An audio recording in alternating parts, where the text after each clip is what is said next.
Imperatriz. Então, por isso eu não estou mais na casinha, não estou no hotel, estou em casa. Finalmente, depois que o curso começou, eu não estava em Imperatriz, eu estava de férias no Rio, e depois eu fui no Airbnb, depois eu fui... Ih, não precisa gravar essa parte, não é para contar não. Mas enfim, agora começou a gravar, agora começou a aula de fato. Tudo bom, gente? Boa noite. Eu estive fora, perdi a última aula, mas espero que vocês tenham aproveitado muito. Eu gosto muito do conteúdo da professora Letícia e falando dobradinha é muito boa, geralmente, então espero que dê para associar uma coisa com a outra. Uma coisa que eu esqueci de perguntar antes de começar a gravar: vocês estão me ouvindo bem? Está falhando alguma coisa? Porque eu estou com um ventilador bem alto, quem está aqui em Imperatriz sabe disso, está um calor terrível, eu não estava acostumado mais ao calor. Eu sei que no Rio está chovendo, está frio, coisa assim, né? Mas aqui está bem quente, então tá um ventilador bem na minha cara mesmo, na minha cara. Então, qualquer coisa, se estiver vazando, se estiver ruim. Parece que o meu também está com um cancelamento de ruído, então, mas qualquer coisa me avisa, gente. Se eu me mexer, às vezes eu me mexo, e aí pega um ruído meio ruim, às vezes. Então, por favor, pode me avisar, pode interromper, ou usar aquela mãozinha, né? Para falar, pô, Zé, não tô te... Agora o áudio ficou ruim, agora eu não estou te ouvindo, só para avisar. Então, beleza. Então, dados os avisos, né? Eu me apresentei no começo, mas eu vou explicar também. Hoje é a aula da gambiarra, né? Que eu fiquei encarregado, né? É o tema que eu tenho trabalhado. Sei que nem todo mundo me conhece, mas me conhece minha trajetória, né? Conhece que eu me apresentei, mas não conhece minha trajetória. Eu tenho trabalhado aqui desculpa, desde do doutorado com esse tema da gambiarra, né? Foi meu doutorado, fiz o pós-doc, continuei trabalhando nesse tema, expandi essa discussão que eu fazia da gambiarra nos videogames no contexto talvez brasileiro para esse contexto pós-colonial e do sul global, e esse tem sido meu projeto de pesquisa aqui na UFMA, em Imperatriz, né? Que é onde eu resido, da onde eu fiz a parceria com minha colega Yara, que chamou uma parte de vocês também. Eu fui orientando a professora Fátima Regis desde a graduação, né? Desde então nós trabalhamos juntos, e essa minha pesquisa é sobre gambiarra e tecnologia nesse contexto do sul global, pós-colonial, que a gente vai ver um pouco isso, para quem nunca ouviu falar desses termos, né? A ideia vai ser a gente conseguir aliar o que a gente tem discutido até então sobre cognição, sobre técnica, sobre lúdico, a essa discussão de gambiarra, que vai trazer esse aspecto político aqui, que já apareceu em outros momentos também do curso, mas que eu vou tentar investir mais nele agora. Alguns alunos estão aqui da pós-graduação do Rio já me viram dar essa aula antes, entendem mais ou menos o que eu estou falando. Vou acabar me repetindo, tem um público novo aqui, né, gente? Então, e a aula é mais concisa do que essa, do que a que a gente deu lá no semestre passado, mas a ideia é a gente conseguir apresentar essa ideia da gambiarra agora muito mais ligada à tecnologia da comunicação, muito mais ligada ao nosso debate sobre cognição e mídias nesse contexto. E, obviamente, der tempo, vou tentar restringir a fala de 1h30 para vocês, para a gente poder, a partir do que eu vou apresentar aqui sobre gambiarra, tecnologia, esse contexto mais filosófico do pós-colonialismo, da decolonialidade, a gente conseguir conversar e em termos de práticas possíveis na educação, até fora dela também, dependendo do ramo de vocês. Lembrando que o curso, a gente fala muito de educação, porque é o contexto desse curso, especificamente, né, voltado para professores. Por isso, a gente está sempre fazendo esse reforço e trazendo esse contexto da educação. Mas, obviamente, outros contextos são bem-vindos também. Até, como eu falei, minha pesquisa originalmente era no campo dos videogames, né, que é o que eu vou trazer também exemplos dessa área, principalmente. Eu não preparei assim slides, porque eu peguei esse hábito da aula remota de dar aula com um Google Docs que eu uso de quadro. Eu acho muito divertido fazer isso, porque é mais dinâmica. Eu vou lembrando coisas e eu vou escrevendo enquanto eu vou falando. Só um termo ou outro, né? Mas não se preocupe com isso. E aí, para começar, né, essa aula seria um pouco antes, né? A gente ia falar dela há 2 semanas atrás. Eu até tive para a Fátima mostrar, mas eu estou aqui com ele hoje. Eu quero mostrar para vocês da onde eu estou tirando essa fala, que é de um livro, né? Que eu não sabia é engraçado, né? Eu não sabia que eu tinha escrito esse capítulo de livro, mas eu escrevi. Deixa eu ver, não está aparecendo. Interessante. Eu não estou conseguindo colocar essa janela aqui. Eu vou abrir essa janela. Um momentinho. Tem que abrir uma janela aqui que não, eu não queria que fosse a tela inteira. E a janela não está reconhecendo o PDF, estranho. Eu vou conseguir aqui, um momento. Ah, apareceu. É, é um capítulo desse livro aqui. Daqui a pouco eu vou mostrar para vocês. Ah, é uma coletânea muito legal, organizada pelo SESC, né? No qual eu tenho um capítulo, a Letícia, a professora Letícia, também tem. A professora Letícia falando de gambiarra, bem interessante. Ela fez uma pesquisa sobre essas. Não sei se ela comentou na aula passada, né? Que é sobre essas origens assim, da ideia de gambiarra no circo e no teatro. E o meu capítulo é sobre gambiarra e videogames dentro desse contexto decolonial. O livro é de graça, um livro para PDF, para baixar no Sesc. E eu acho que ele tem essa versão mais direta ao ponto do que eu estou chamando de gambiarra e essas diferenças que eu tenho feito com a ideia de jeitinho. Porque eu me distancio um pouco disso, para quem vai ver, de um jeitinho, de uma certa visão mais negativa e até marginalizada do jeitinho, como o de mau caráter, aquela discussão toda que é muito comum, às vezes, no senso comum, em algum campo também da literatura também, né? O jeitinho é a coisa das ciências sociais, né? Posso sim, se eu achar o link. Eu baixei há tanto tempo esse arquivo, posso sim.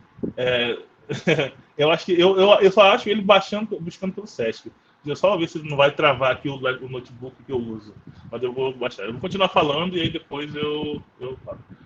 Aí eu estou buscando aqui o link. Então, esse aqui é o livro, né? E aí tem esse capítulo. Tem um capítulo meu, tem um capítulo que é meio que eu tentei condensar uma palestra que eu dei lá no SESC. Foi bem legal. E aqui tá aqui. Esse aqui é o meu capítulo. A Letícia tá logo aqui acima. Porque eu falei sempre faz a dobradinha, né? Letícia, como eu falei, ela iniciou a gente aqui do Gamer Lab, Gamer Lab é o meu, a gente do Cybercog nos videogames, né? Como orientando a Fátima, né? Então, ela tem um papel muito importante, para mim, né? Ela é como minha veterana, assim, na área da comunicação, né? A Fátima é nossa orientadora comum, mas sempre tem essa coisa, né? Do calouro e da veterana, né? E sempre brinca com isso. Infelizmente não pude estar na aula dela semana passada, mas eu sempre fico muito feliz de poder dialogar com ela. Eu vou procurar aqui no site, lugar de ver. E então, nesse capítulo, para quem quiser dar uma olhada, né, eu acho que ele é muito bom para poder... Porque eu tenho esse problema, às vezes, os meus artigos acadêmicos às vezes, são um pouco prolixos demais, fica uma coisa... demora um pouquinho para chegar ao ponto. Acho que nesse aqui eu cheguei mais ao ponto, mais rapidamente. Tem, obviamente, os textos acadêmicos que estão na ementa também, que vocês podem dar uma olhada também. Mas esse aqui, eu acho mais interessante, né? Que é justamente essa fala de hoje, que é bem nessa ideia de conhecimento e técnica nas ruínas do projeto colonial moderno. Deixa eu ver se eu estou demorando um pouquinho mais, que eu estou aqui buscando o arquivo o link, né? Do que eu falei para vocês. Mas eu já vou achar. O Sesc, assim, é complicado para mim, eu não sei andar no site do Sesc. Mas, então, o que é interessante aqui para a gente? O que eu estou falando aqui? Qual é a discussão? Para falar dessa dimensão que eu estou tentando trazer aqui na discussão da gambiarra, né? E como falei, quebrar, romper um pouquinho essas visões muito senso comum, ou até uma coisa muito estereotipada dentro das ciências sociais, mesmo para quem tem essa formação, né? Fala muito de gambiarra e de jeitinho, né? O jeitinho brasileiro, como uma malandragem, algo bem pejorativo, né? Eu fui investigar a ideia de gambiarra em lugares que elas já são estudadas. Um momento, assim, desculpa, perdão. Eu vou tentar espirrar. Eu fui estudar a ideia de gambiarra onde ela está sendo já empregada, né? E deixa eu tirar aqui.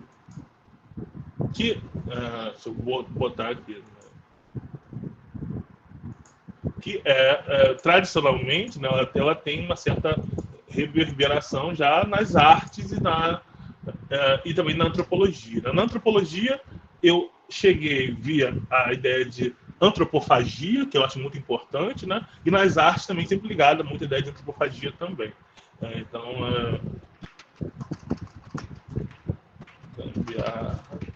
eu uso bem isso aqui mesmo, bem como se fosse um quadro mesmo. Nas artes, antropologia, né? Muito ligado à ideia de antropofagia. Né? Essa coisa desse fazer, que é canibal mesmo, que é antropofágico, e normalmente quem está muito acostumado com essa dimensão, não sei se o quanto que que isso em outros cursos, né, ciência, arte, antropologia, é muito lido também, na área de comunicação, já teve mais em voga, mas nem todo mundo é obrigado assim, a conhecer, a debater essa dimensão filosófica, social, crítica do canibalismo. Mas o que é importante da antropofagia, nas artes da antropologia, em primeiro lugar, de cara, é a gente desconstruir essa visão, talvez, mais maniqueísta, mais pejorativa, perdão, de um jeitinho, né, como algo que é algo ruim, negativo, essa identidade brasileira, né? Aí eu vou botar aqui, deixa eu construir a ideia do jeitinho brasileiro, ligado a essa malandragem, né? Essa coisa de malandragem de forma pejorativa, né? Eu acho certo, legal. Eu sempre erro com pejorativo, não sei se eu fiz certo, vamos ver. Então, são palavras que estão associadas, não são sinônimos, né? Mas acabam sendo muito associadas, né? A gambiarra, a antropofagia e esse jeitinho brasileiro, como essa identidade brasileira. Mas vamos ver que a gente está em outro plano aqui de discussão, e eu espero que a gente consiga fazer esse diálogo aqui com vocês. Então, qual foi a minha referência para essa discussão de gambiarra e por que, por exemplo, o título do capítulo, né, tem um título assim, talvez, para quem não conhece essa discussão, né, é um título um pouco assim, dramático, né? Vou colar aqui também, né? Conhecimento e técnica nas ruínas do projeto colonial moderno, né? Eu vou voltar um pouco e explicar essas discussões que até estão muito em voga, não sei se são termos que vocês estão familiarizados e conhecem, né, do decolonial, pós-colonial, pelo menos aqui nas ciências sociais, na comunicação, são termos que estão aparecendo muito, né, na certa filosofia também, né, e eu não sei qual a familiaridade de vocês com esses termos, né, por isso que eu vou me permitir voltar um pouquinho, fazer tentar ser breve, mas fazer essa rememoração que eu falei para quem foi aluno na segunda pós semestre passado já conhece, mas eu preciso fazer ela de novo, porque temos um novo público aqui.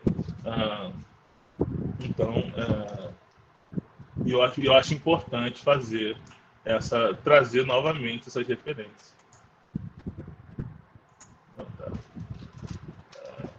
O que eu tô chamando, o que é essa crítica da modernidade, né? Você tem várias críticas da modernidade em termos. Obrigado, exatamente. Obrigado, Natália. Crítica da modernidade. Você tem várias críticas da modernidade, né? Dentro da própria noção do Ocidente, da filosofia, né? Que é uma coisa que a gente até acabou vendo já na aula de cognição, né? Na nossa primeira aula de cognição, com a Fátima Regis. Essa é uma crítica que tem a ver com certo ditame, né? De razão, esse entendimento, a filosofia mais clássica, né? Essa ideia de sujeito, que a gente não chegou nesse momento, mas tem uma outra crítica que está muito em voga, desse âmbito mais político, né? Politizado, que vai trazer essa dimensão da colonialidade, né? Então, e aí essa é a primeira questão para a gente, da modernidade na visão pós-colonial e decolonial. Tem um texto bem legal sobre isso, né, que eu tenho usado agora. Tem vários textos falando sobre isso, né? Eu tenho usado, está lá em mente o texto do Walter Miolo, que é a minha referência, né, que é o Colonialidade, né, o lado obscuro da modernidade. E tem também um texto brasileiro que eu não conhecia, que foi passado para mim, que é muito interessante, da professora Luciana Balestrin, que é o Giro Decolonial, que ela faz isso mesmo. Um grande resumão, assim, 30 páginas, para quem nunca ouviu falar desses termos, pegar com ela essas definições, esse percurso, né? Esse percurso de crítica dessa formada crítica da modernidade, né? Mas o que importa aqui, né, tem alguns marcos que são históricos mesmo, são físicos, né, que é esse movimento de independência, principalmente na Ásia e no continente africano, no século XX, né? Os estudos pós-coloniais, assim, de fato, né, eles têm essa referência que é vou botar aqui por escrito, verdade. Luciana Balestra. Eu vou pegar esse link eu consigo achar fácil. Que estava aqui, eu botei na minha matéria, na minha outra matéria. É a Luciana Balestrin. Então, eu tenho um livro do Miolo, mas tem esse artigo chamado O Giro Decolonial. É bem facinho de achar, Flor do Sul, Giro Decolonial, e ela meio que vai fazendo esse percurso. Vou exibir para vocês aqui no próprio América Latina, Giro Decolonial. É esse? É isso mesmo, América Latina. Porque o que acontece? Esse artigo dela já é sobre a visão nossa aqui. Porque, como eu falei para vocês, historicamente, o termo pós-colonial, né, ele é muito ligado a essa dimensão dessa independência aqui. Você vê como é que se escreve, Luciana Balestrin. Só botar o artigo publicado na revista de Ciência Política mesmo, tá bem fácil de achar. Então, ele vai fazer esse percurso, né?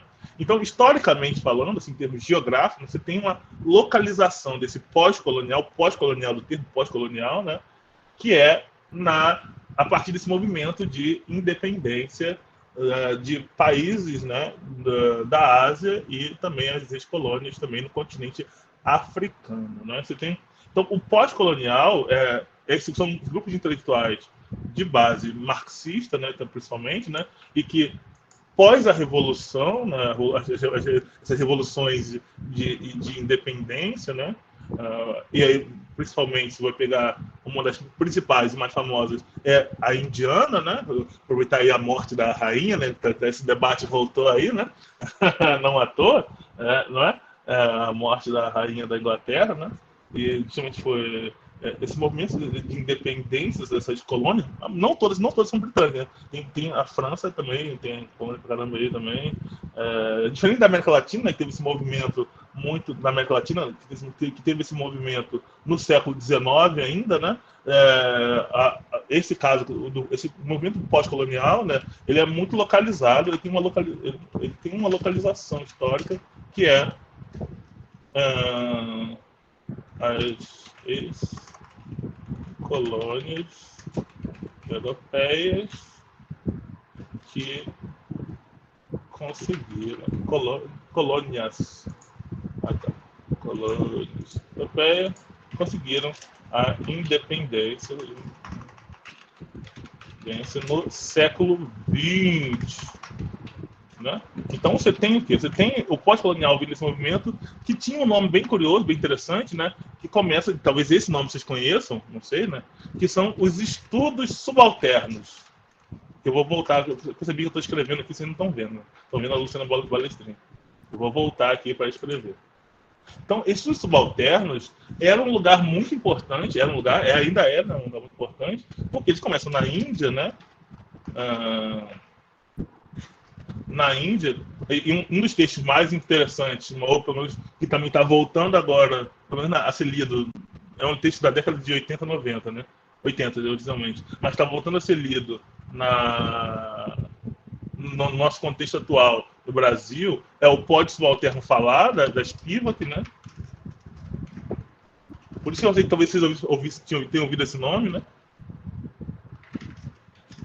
Da Spivak. Spivak tem um nome muito grande, assim, mas Spivak é o sobrenome dela. É uma autora que talvez tenha ouvido falar, não sei, porque ela tem uma coisa mais pop, né? Não pop no sentido negativo, por favor, não é nada pejorativo. Só dizer que é um termo, é um livro que está lançado em português, assim, nada assim do outro mundo, e das ciências sociais. É um texto que muita gente conhece, né? Então, esse texto dela, né? Ela vai fazer justamente esse tipo de recuperação desse pensamento marxista, né, e principalmente o desdobramento pós-revolução, né, pós-independência, né, não é bem revolução, né, porque Gandhi não matou muita gente não, mas infelizmente não sei. Mas enfim, não foi mais esse movimento de independência da Índia, né, o que é importante é que é essa reflexão, né, que embora houvesse uma independência em termos formais, né? Em termos formais, você tinha ali um país separado, seu próprio governo, tudo mais. O pessoal dos subalternos, né? Ele vai refletir justamente sobre o que a gente vai entender aqui, que a gente que no Brasil também, quanto sul-americano, é um debate que tinha muito na academia, né? Tinha mais na década de 90, mais no começo de 2000, mas eu peguei um pouco disso, que é isso. Essa relação de dependência e de recolonização cultural, né, a partir desse império. No caso, no nosso caso, que a discussão era com os americanos, né, Estados Unidos, mas né, no caso dessas colônias antigas europeias, tem a ver com a relação com esses países que eram as antigas metrópoles. Né? Então, no caso das FIBA, ela está falando dos subalternos, esse lugar subalterno, né, que hoje que é uma palavra carregada, talvez para a gente seja incomum ouvir ela, mas é uma palavra muito importante porque ela está falando justamente dessa relação de dependência. Né? A língua, né, que vem do inglês, no caso dos indianos, né, o referencial cultural, né, que ainda é o referencial nacional, internacional que veio da Inglaterra, né, o sistema médico, a forma como eles dirigem, que é o lado esquerdo, né, não sei, eu não dirige direito, então é o lado esquerdo, o lado direito, sei lá, coisas assim, o sistema métrico, por aí vai, o sistema imperial, né? Então você tem essa relação ali, que é no âmbito também macroeconômico, macropolítico, né? Esses países que na independência saíram com grandes dívidas também, né? Tinha país pagando a França, até pouco tempo atrás, a gente pagando a França até hoje, reparações por ter conseguido a independência. Então você tem esse campo macroeconômico e tem esse campo também micro daquilo que constitui a própria cultura, o próprio imaginário daquela cultura, que não é mais a mesma depois da independência. Então daí seria de subalterno, essa subalternidade em relação a essa sua antiga metrópole, né? E aí, no caso das FIBA, que tem fala de um caso muito específico, né, a questão do gênero, né, que é essa relação das mulheres indianas e certas práticas, né, que, por exemplo, que os britânicos aboliram, mas que iria voltar, mas tem a dimensão de como eu não vou entrar muito nos detalhes, não, porque daria a aula nacional sobre os FIBA, que eu estou chegando na gambiarra, né, mas a ideia seria basicamente essa, né, como ressignificar certas práticas que eram tradicionais, né, dentro da população indiana, né, no caso seria a relação com as viúvas, né, e que dentro de um olhar ocidental, né, britânico, essa relação com as viúvas é considerada talvez bárbara ou quase que não civilizada, né, não moderna, e que isso foi abolido, mas que com o final do governo britânico, né, se poderia voltar a essas práticas, mas ao mesmo tempo a população era diferente, né? Houve um processo de educação britânico da população inglesa, né, que talvez vai estranhar essas próprias práticas que existiam antes do regime britânico. Então você tem isso, né? A colonialidade, né, como algo que você não consegue se livrar com a independência. Estou avançando aqui. Colonialidade não é o conceito aqui, não. A subalternidade, né, como algo que você não consegue se livrar só com a independência. Né? Você está totalmente imerso nessa outra cultura. Né? Se tivesse mais tempo, até mostraria para vocês. Tem um stand-up muito bom do Trevor Noah falando sobre isso. Eu gosto muito do Trevor Noah. Depois eu posso mostrar até o vídeo para vocês, se der um tempinho. E aí, tem das FIBA, que é sobre essa prática especificamente, mas tem uma série de autores. Inclusive, né, e aí qual vem a questão aqui? A galera dos subalternos, né, e especialmente do pós-colonial, tem um autor muito importante para a gente, né, na comunicação, né, que é desse contexto, mas de novo, ligado à França, que é o Stuart Hall. Né? Stuart Hall falava da pós-colonial. Ele não é um autor dos subalternos, mas é um autor dentro da discussão pós-colonial. E isso porque essa dimensão dos estudos culturais, ela vai, obviamente, chegar e vai, como pode dizer, gotejar ali essa questão pós-colonial, porque é isso. Então, os estudos culturais, né, para quem não é da área de comunicação, né, ou das ciências sociais de maneira geral, que lê esses autores, né, tem contribuições muito importantes ao justamente pegar esse debate com cultura de massa, né, sobre, sei lá, essas formações, que é o termo que se utilizava, né, mas essas formações culturais, né, o rock, o cinema, né, e você, a partir mesmo dentro de uma leitura marxista, né, de crítica a essa influência imperial americana, você tem ali formas de você entender de não vilanizar e demonizar o meio em si como um todo. Você está falando que tem forma de apropriação e por aí vai, né? Por exemplo, pegando dois paralelos aqui de dois autores, né, que a gente talvez conheça, não fora da comunicação também, né, do Stuart Hall e por exemplo, do Adorno, né? Adorno é famoso, né, porque ele não gostava do jazz, né? Tem a frase famosa dele que o Adorno faz de jazz. Tem essa frase da escola de Frankfurt, por exemplo, que é a galera alemã, que vai falar criticamente sobre o rádio, por exemplo, né? Então você tem esses autores da teoria crítica, né, que durante muito tempo, que também são da mesma base marxista, mas que falavam muito mal da mídia de massa, né? E do outro lado, você tem galera culturais, a cultura é muito mais rica, muito mais profunda. Você não pode só enclausurar ela numa discussão de isso pode, isso não pode, isso é ideologia, isso não é ideologia, né? E o Stuart culturais tem essa base, e o Stuart Hall, especificamente na questão racial, né, ele é um autor muito importante, né, sabe, ele de origem ele radicado na Inglaterra, né, mas de origem jamaicana, se não me engano.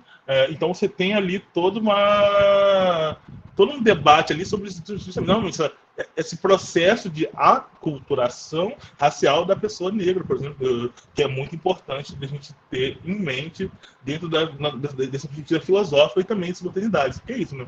Uma vez escravizado, você não é desescravizado, né? Você tem efeitos duradouros na sua vida, né?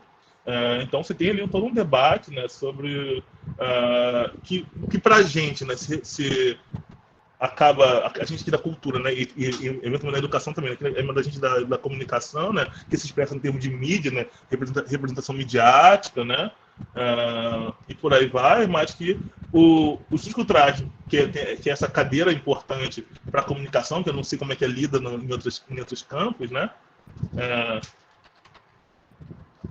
ela é uma referência muito importante para debater isso. Mídia, representação, lugar da cultura, fora de uma visão só, tipo, essa ideologia americana. Porque tem outras ideologias ali, outras formas de se pensar a realidade da nossa volta, que aparecem nesses autores, né? Então, eu falei, questões de gênero, de classe, de raça, que vão estar muito em voga daqui a 60, 70, que vão ter uma certa valorização nesse contexto. Então, só para dizer...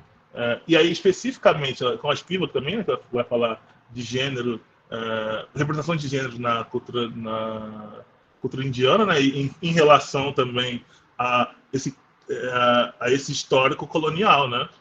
Então, eu não estou dando nenhum spoiler do texto da Spivak, leia um texto, é muito interessante, porque ela coloca muitas questões muito importantes sobre o que aparece aqui, né, de forma igualmente nessas casinhas aqui, é essa crítica, essa visão do Ocidente sobre esse outro, né, que a modernidade instaurou, né? Então, e desconstruir novamente essa visão do Ocidente. Desconstruir até a visão do Ocidente sobre esses diversos outros, né? Esses diversos outros. Esse outro como aquele que não pertence ao lugar, né? Aquele que é o diferente, né? Que a modernidade instaurou.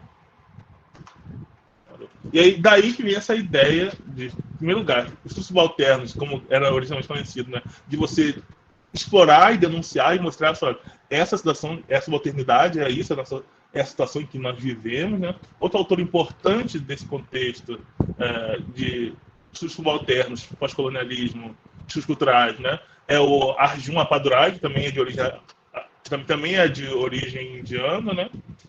Talvez, não, estou usando nomes que eu vi até na graduação em comunicação, que eu não sei se vocês ouviram falar, que a galera como um todo ouviu falar. Você pode dizer, esse aí eu conheço, esse aqui eu não conheço. Nunca ouvi falar de nenhuma dessas pessoas, da Messias. Não tem problema, não. Mas são autores que estão nessas chavezinhas dos subalternos, como base filosófica, que basicamente são estudos culturais pós-coloniais, por assim dizer. Eu gosto de chamar. Porque estudos culturais, para a gente de comunicação, é um termo que a gente conhece melhor. Então, basicamente é isso. E aí, qual é a grande sacada aqui, né? O que a gente, para ir mais rápido, né?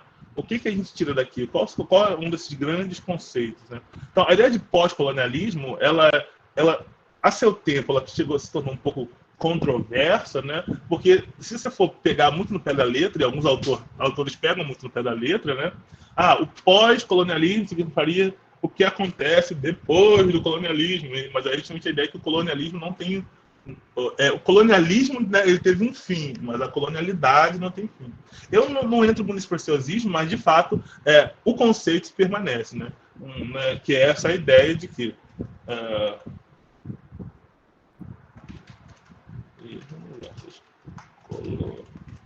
colonialidade. Você tem nesse processo de invenção do Ocidente, né? Você tem essa na modernidade, né, você tem justamente esse contexto, que é o contexto da colonização, né, como um contexto para além daquilo que a gente aprende, né, daqueles marcos históricos, né? Teve a abolição da escravidão e depois os negros estão, no Brasil pelo menos, né, então se tornaram livres, né? Livres, sem dinheiro, sem educação, sem de fato, sem direito à história, né? E aí você tem esses autores que vão dizer que é isso, né? Então, por isso esse termo pós-colonialismo tem certo debate, porque o colonialismo, né, ele é marcado por isso, né? As independências, esse movimento de independência, esses movimentos de abolicionistas, aí depois, e eventualmente, então você teria acabado com o colonialismo, né? Enquanto novamente projeto histórico ali. Mas você tem a colonialidade, né? Que é essa viradinha que os autores fazem, que é justamente para poder marcar isso que eu já apresentei para vocês, né? Que esse é um projeto ainda em andamento, né? E que não acaba, e não acaba, porque a gente tende a pensar, né? No Brasil, especialmente no contexto latino, né? A escravidão é o projeto do branco malvadinho, né? E aí o senhor de escravo, igual no cinema, né? Mas sim, os brancos que eram bons, e aí por isso você não pode juntar as duas coisas, né? No debate sobre cotas raciais também tem essa coisa, né? Não, mas não foi o meu avô que escravizou a pessoa que tem que ter cotas, toda, né? Debate datado, por favor, não espero que ninguém reproduza isso em 2022, né? Mas tinha esse debate, né? No senso comum. E aí a discussão, na verdade, considera um termo forte com colonialidade, você mostra que esse é um projeto ainda em andamento, né? E que, no caso, eu dei esse exemplo racial, mas tem exemplo de gênero também, tem outros exemplos que a gente pode trabalhar, e que a nossa discussão aqui vai estar muito ligada a como esse projeto em andamento ele afeta nossas vidas hoje no dia a dia, né? E aí, esse autor, aí já pulando um pouquinho, né? Atravessando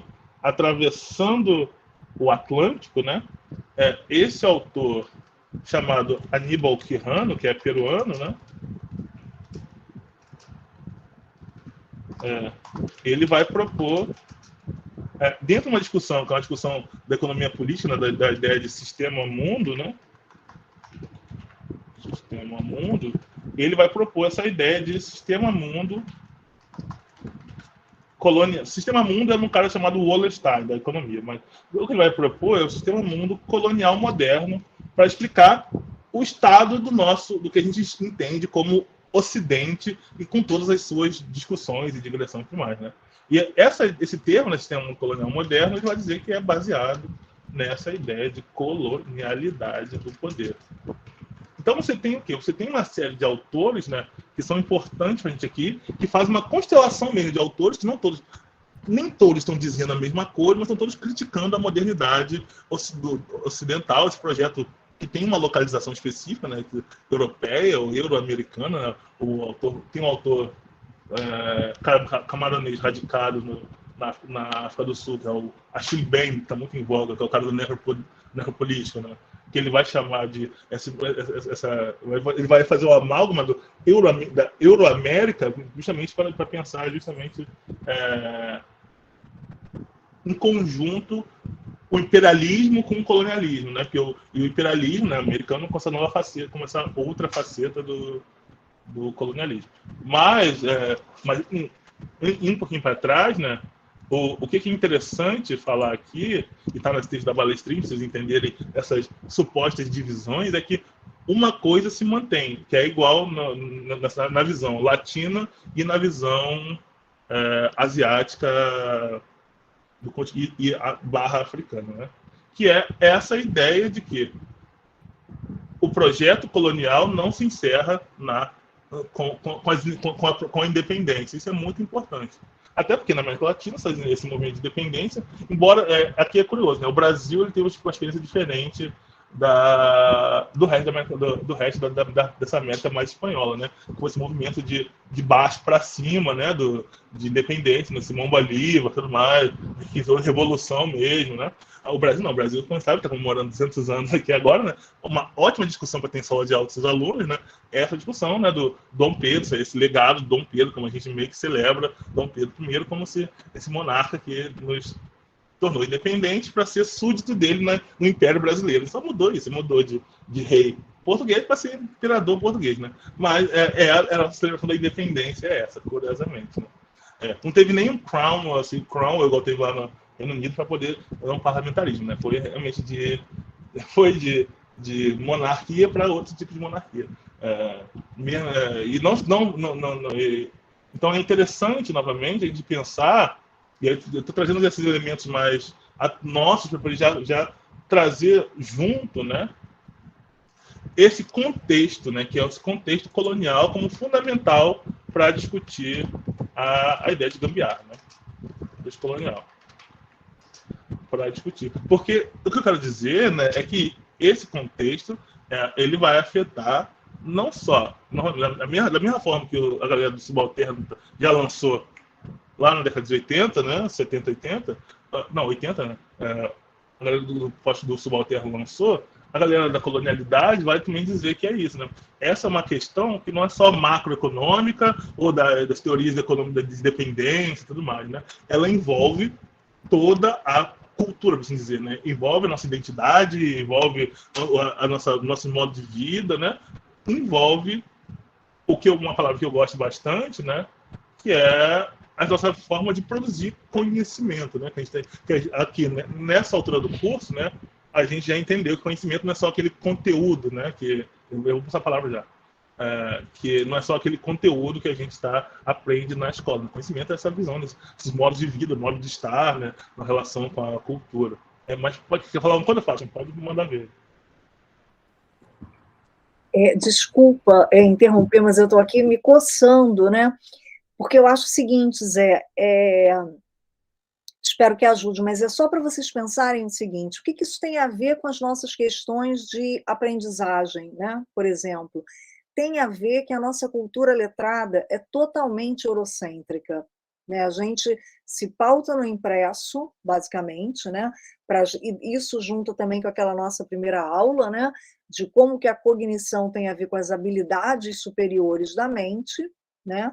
Inclusive, nessas questões racistas, já foi colocado em algum momento, acho que por Hitler, ou pessoas desse calibre, que os brancos teriam as habilidades superiores da mente mais aguçadas e de que outras raças teriam as habilidades corporais, então correriam mais. O Hitler falou isso numa das Olimpíadas, acho que a Olimpíada de 36, que foi na Alemanha, né? Então, eles ganham na corrida porque eles estão acostumados a correr atrás dos leões e girafas no continente africano. Então, assim, a gente pensar o que isso tem a ver com a aprendizagem é simplesmente que a nossa cultura letrada é completamente eurocêntrica, né? Eu mesma sou uma que sempre adorei história e filosofia, então eu sempre começo todas as minhas questões lá na Grécia, né? Sem perceber esse histórico inteiro eurocêntrico que nos atravessa, né? Sem a gente perceber.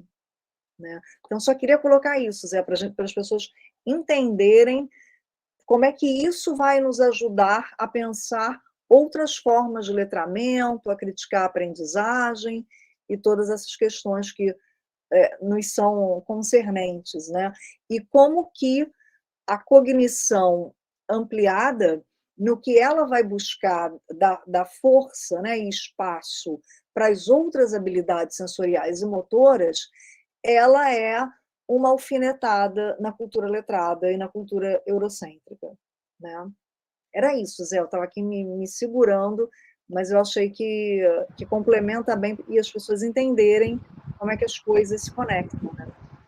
Não, perfeito, perfeito, Fátima. Até é bom porque eu estou indo para um lugar assim. Eu acabei de dar essa aula aqui na Poli aqui também. E aí às vezes eu estou num lugar, é um curso maior, né? Um curso mais de pós-graduação, tem que trazer de volta mesmo. Mas isso é importante para a gente, né? Para pensar isso, né? Aquilo que a gente, não só aqueles conteúdos e como a gente dá eles na escola, né? Mas até a própria ideia de aprendizado, como Fátima muito bem colocou, né? O que a gente valoriza, o que a gente desvaloriza, que habilidades são essas, que são habilidades e competências, né? Quando eu tenho usado aqui, que a gente valoriza e que outros que a gente desvaloriza, né? Então, é importante a gente perceber, e para esses autores, né? Colocar isso nesse contexto que é especificamente da colonialidade, né? Então, mas, obviamente, não é só isso que tem aqui nesse debate, né? Não é só essa desconstrução, embora ela seja bem profunda, a gente sempre tem a ver com uma certa atenção que a gente tem que ter a partir dos nossos textos, nosso referencial, e que um debate tem estado muito em voga hoje em dia, né? Que os debates de identidade, sobre gênero, sobre raça, né? Sobre sexualidade, né? Mas não só isso, mas também uma coisa que interessa que a gente, praticamente, como brasileiros e sul-americanos e tudo mais, né? Essa georreferenciação, como isso é relevante para a gente, né? Porque realmente dita que é aquilo que o mundo, como sempre, como um todo, né? Valoriza, né? Tem coisas que são, novamente, são no contexto, são criticadas há muitos anos, né? Muitos anos por diversas entidades acadêmicas, intelectuais, políticas, né? Então, sei lá, a academia produz inglês, né? O inglês é a língua do imperialista, tá? Americano. Mas não é só isso, né? Essa é a crítica mais clássica da época que eu era, diante de eu estar me formando na graduação, né? Talvez alguns de vocês tenham conhecido. Mas não é só isso. Até porque essa crítica colonial, ela pega isso e transforma em outra coisa também. Mas depois eu até vou falar de uma passagem do Bem sobre isso, do Achille Bem sobre isso. Mas o que é interessante a gente pensar aqui nesse contexto não é só essa crítica mais que eu diria que a gente ouve é explicar da onde que isso vem, né? E antes do inglês, da francês, assim, não importa muito a língua e o colonizador, mas importa essa ideia de que é preciso produzir, valorizar esse conhecimento que vem desses lugares, que são lugares do conhecimento, como o Fátima falou. Tem certas pessoas, certos tons de cor de pele que são ligadas a esse conhecimento racional e outros que não são. E aí, no caso, a gente que seria o que não é ligado, né? Inclusive, a gente seria o que não é ligado historicamente falando, né? Não estou dizendo que é agora, não é. Ou então, quando vocês estão tentando produzir academicamente, né, o que vale é o seu relato da sua experiência, que a sua experiência hoje em dia é valorizada. Né? Então, quando eu falo de gambiarra e videogame, em conferências de games internacionalmente, eu fiz poucas vezes, mas eu fiz algumas vezes, né? Eles querem saber esse meu contato em loco com os games do Brasil. Não querem que eu discuta filosofia, não. Eles querem que eu discuta, mostre a minha experiência, né? Porque para isso que eu estou lá. Eu sou acadêmico brasileiro, né? Que está falando de games a partir do Brasil, dessa experiência, entre aspas, da gambiarra do sul global. Mas produzir, discutir, sei lá, o Vygotsky, né, ainda é comigo, não. Isso deixa para eles, que eles discutem o Vygotsky. Essas pequenas coisinhas que acontecem, né, que talvez para vocês estão produzindo academicamente e tendo contato com literatura variadas, né? Isso é uma coisa que acontece no nosso dia a dia que a gente talvez não vê como referência essa questão colonial aí, mas vale a pena a gente perceber e pensar, né? Porque tem a ver justamente isso, né? Aí esse autor chamado Walter Mignolo, né? Ele vai chamar a atenção, então, né? Para duas ideias que eu acho que são importantes aqui, né? E o Walter Mignolo também tem outro autor também. Tem várias palavras que vão ser importantes aqui. O conceito do Walter Mignolo é essa ideia de geopolítica do conhecimento, que é justamente esse termo que ele vai chamar a atenção e vai referenciar aquilo que a gente entende como conhecimento, novamente. Não o conteúdo da matemática, da ciência, da gramática, mas conhecimento de maneira geral, né? Esse modo de vida, modo de ser, conhecimento tradicionais, os saberes de maneira geral, né? A ideia de saber de maneira geral.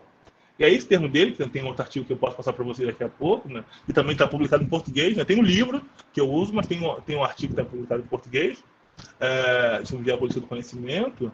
Ele vai tentar também mostrar que a solução sobre isso é a gente entender o conhecimento, voltando o que a gente falou aqui, né? Que essa não é bem a palavra que eu uso, a palavra da localidade, mas eu estou usando essa palavra aqui.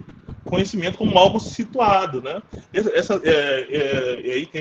você precisa muito inglês, né? Situated knowledge. Eu não sei, que até a Donna Haraway Donna Haraway é uma autora que tem um artigo sobre isso, sobre conhecimento situado. Mas você tem esse termo, né, da localidade, não, do situado, conhecimento situado. São contextos diferentes, né? Um tem a ver mais com geopolítica, nessa geografia, outro tem a ver mais com relação específica, né, essa visão antropocêntrica do homem com relação aos animais, à natureza, né? Mas eu acho que vale a pena a gente trazer as duas coisas aqui, porque, novamente, são formas de criticar essa visão moderna e que instituiu como parâmetro, né, essa ideia do homem branco heterossexual. E que isso que a gente, às vezes, num discurso mais midiático, né, a gente ia do senso comum, a gente chama de, isso é uma coisa mais identitária, mas isso também é filosofia da mais interessante, né? E isso é também teoria da mais interessante. Não é só um discurso politicamente correto, né? Eu estou falando aqui de uma forma como a gente aprende e enxerga o mundo à nossa volta, né? E eu acho que é nesse ponto que eu queria chegar para falar de gambiarra, né? Mas antes eu vou só me deter um pouquinho mais, para o horário, né? Nessa dimensão geopolítica do conhecimento, né? Então, o que a gente está fazendo aqui, né?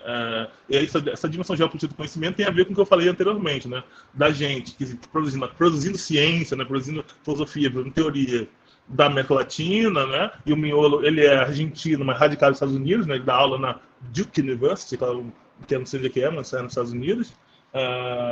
O Miolo, ele está falando disso, né? Desse papel também, entre outras coisas, né? Ele está falando desse papel, desse intelectual desses países ditos periféricos, né, como esse produtor in loco, né, o cara quase do saber orgânico, é um termo que se usa às vezes, né? Ele tem um saber orgânico, ele tá ligado, e o saber racional, né, discutir as teorias, não, isso aí quem faz é o filósofo americano, é o cara europeu, né? Isso é um exemplo dessa questão do conhecimento, né? Ou então, mas o mais clássico, né, que é o que interessa para a gente aqui, e ainda mais para a gente estar trabalhando com alunos, com crianças, com educação, né, que é essa dimensão desses outros saberes, como você equaciona, né, esses outros saberes, né? Então, que é uma coisa da ciência que a gente tradicionalmente a gente liga isso a uma ciência moderna positivista, mas não é só na ciência moderna positivista. Eu vou explicar por que o Miolo ele traz desse contexto, ele tira essa crítica que ele faz do contexto extremamente positivista para esse contexto atual nosso também, né, da ciência moderna, né? Então, o que ele está falando, né, ainda assim, até vendo que a professora Fátima comentou agora, nessa crítica dele, é que a gente geralmente, eles, né? Ou a gente. Essa é uma discussão para depois, daqui a pouco da aula, né? Que dentro desse nosso debate sobre ciência, por conhecimento, né? A gente tende a reservar para os cientistas, por essa minha dúvida, a gente ou eles, né? Para o cientista, para o acadêmico, esse lugar de você ser o sujeito do conhecimento, né?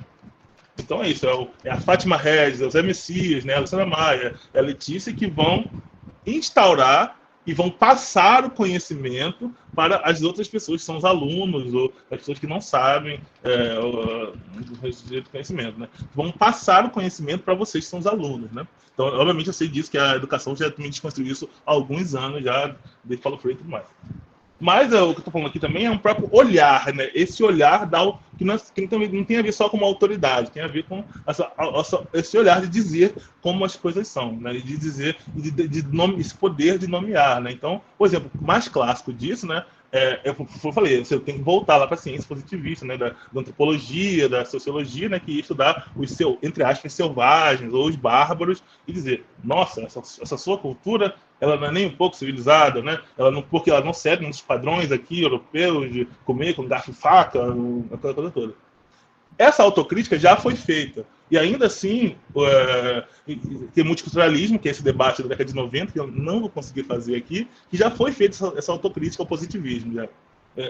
Autocrítica, eu digo que é ciências sociais criticando ela mesma já e dizendo que, ok, a gente foi assim durante um tempo, mas agora não, agora todas as culturas são irmãs, assim, é uma coisa maravilhosa, você tem o saber, né, você tem o brasileiro, né, com o seu samba, e as identidades são múltiplas, né? O multiculturalismo é uma coisa que é muito celebrada em certos contextos dos estudos culturais, né, e dentro, mas a questão que o Milo vai trazer, né, dentro dessa geopolítica, é que o multiculturalismo, né, como tradição das ciências sociais, né, da década de 90, que viria para resolver essas hierarquias, né, do positivismo, né, ela, infelizmente, né, ele ainda mantém certas posições de poder, né, eu não sei se é um debate que vocês estão acostumados, eu gosto desse debate, na comunicação ele é muito importante, mas não sei se eu estou falando uma coisa que é muito específica da comunicação. Esse debate do multiculturalismo e outros 18.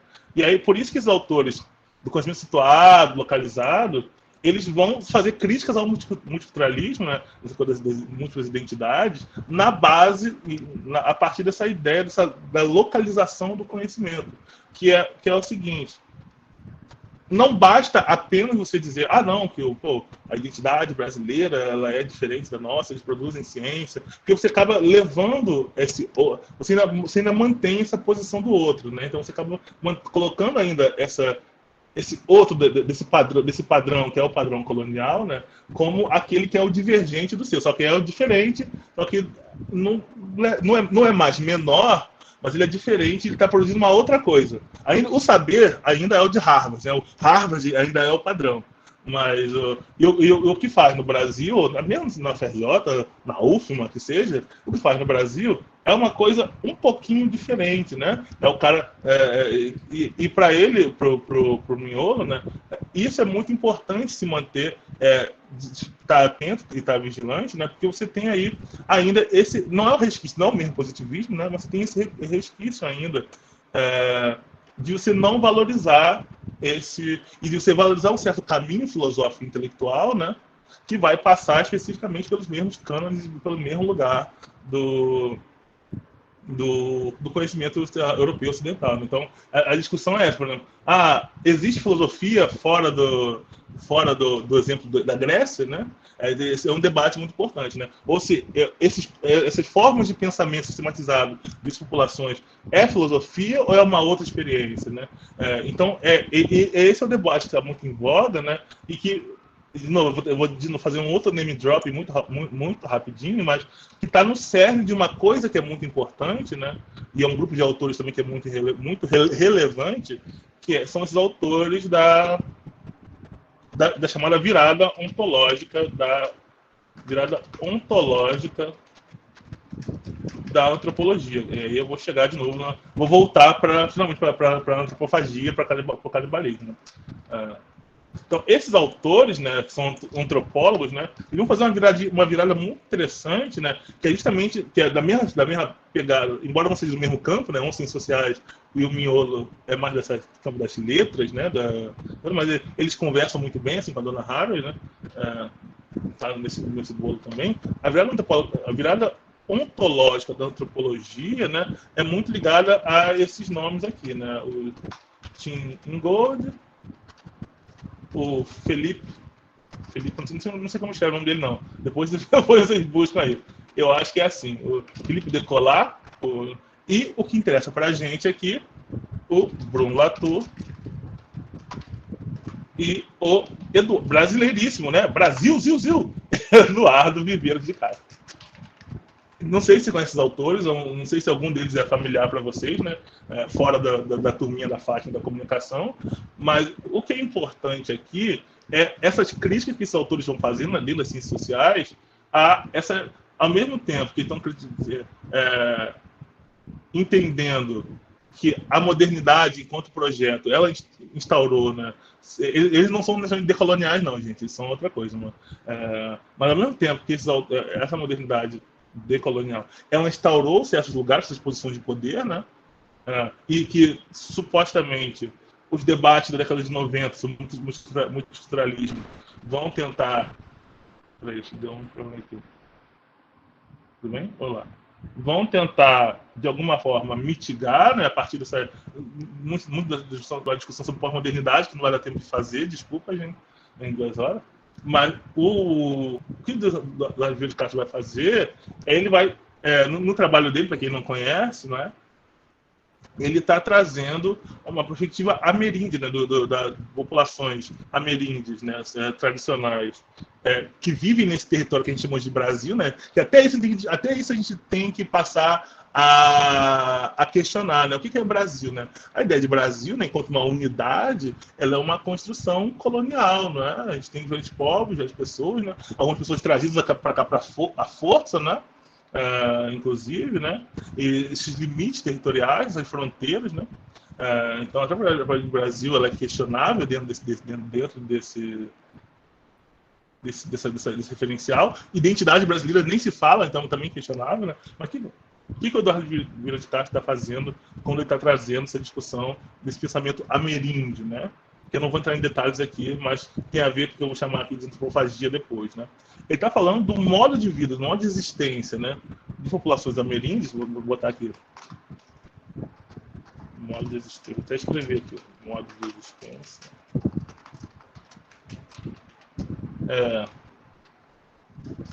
De populações ameríndias. Ameríndias é o termo que tem usado, né? São os indígenas do território do continente americano, né?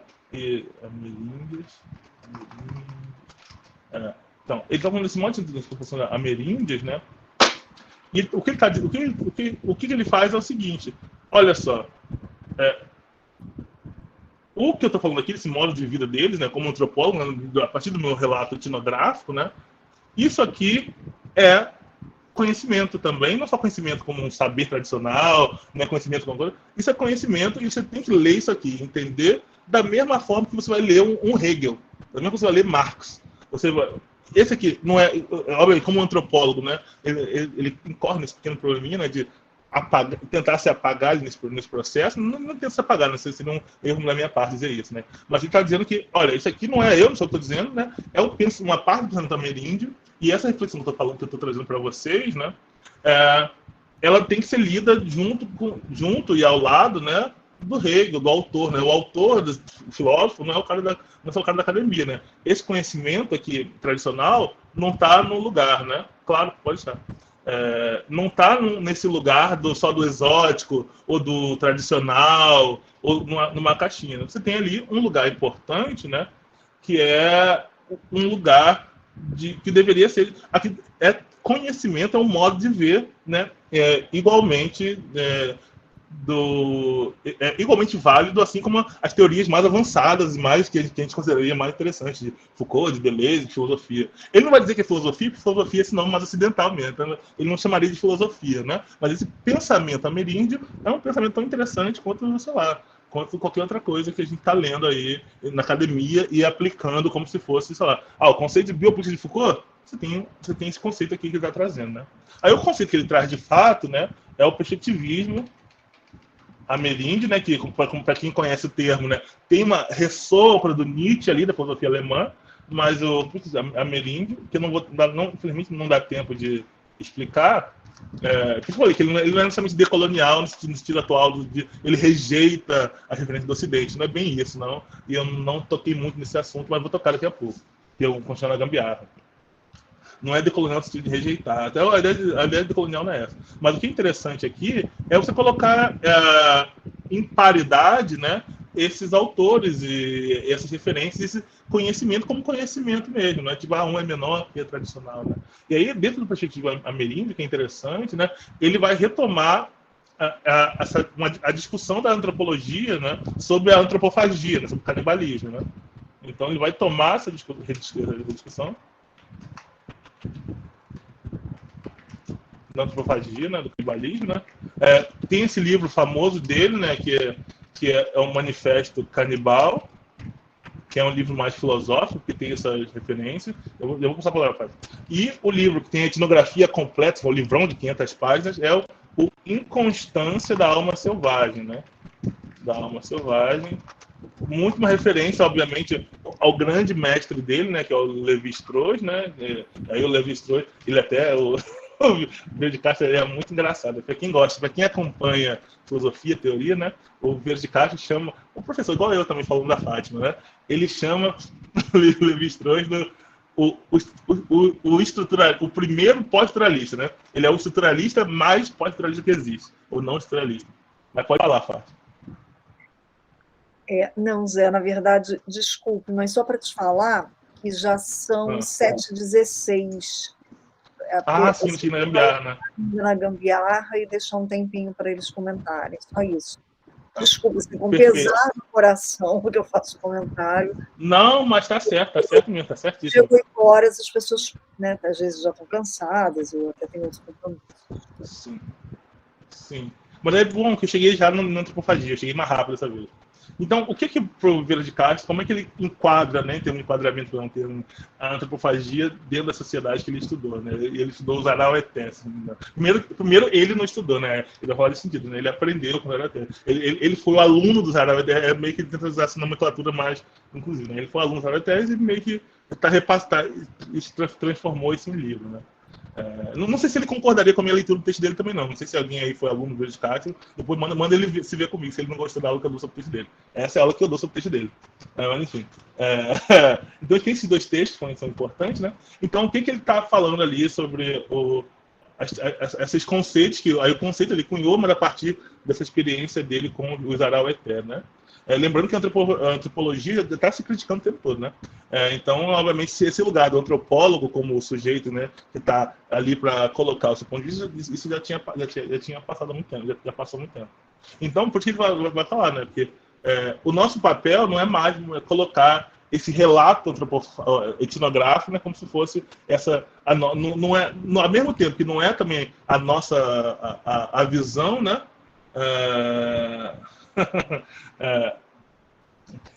Ao mesmo tempo que não é aquela visão positivista clássica, não é? Do cara que o cara do Ocidente vai impor a sua visão, né? Vai ter, tipo Malinowski, que ia dizer que os selvagens são bárbaros, que ia lá para aquele texto clássico de antropologia, né? Os Argonautas do Pacífico Sul, mas também não é aquela coisa multicultural de dizer, esse é o jeito exótico que eles vivem, né? Vou estudar essa coisa, essa cultura meio fora do eixo, né? Para poder, a partir disso, fazer um relato sobre a minha própria experiência do Ocidente, né? Que é o que ele não quer. Ocidental, né? Minha referência ocidental. E aí, qual é a questão da antropofagia especificamente, né? Então, ele vai ver nessa prática antropofágica um outro jeito de olhar e de pensar sobre que não é o nosso do Ocidente, da razão, clássico moderno. É bem interessante, né? Eu realmente não poderia entrar em detalhes de qual é esse jeito, mas o que é importante aqui é que ele vai explicar um processo de predação, né? Que é isso, né? Que é muito inerente a essa cultura araueté que ele estudou, né? E a Merins que estudou de maneira geral, né? Que vai falar disso, né?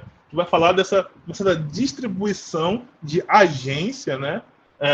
Entre as populações indígenas e os seres que vivem ao redor deles. E que é muito interessante, né? Alguém falou alguma coisa? Não. Mas enfim, eu vou continuar aqui então. Quem puder, levanta a mão só para saber se a ordem aqui. Então, o que é interessante, né?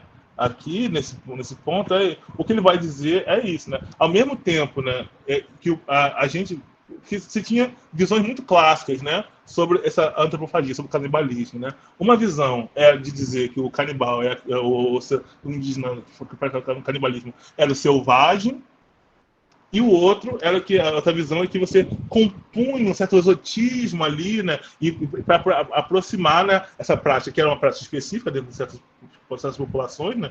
E que tem dentro da antropologia respeito a certo ritual, né? Você colocar ela ali envolta de uma certa narrativa, quase que mágica também, né? Mas que ao mesmo tempo diminui o potencial ali o potencial, como eu posso dizer, de conhecimento dessa prática, né? Enquanto modo de vida, né? Então, o que ele vai tentar fazer, eu acho que ele faz bem, né?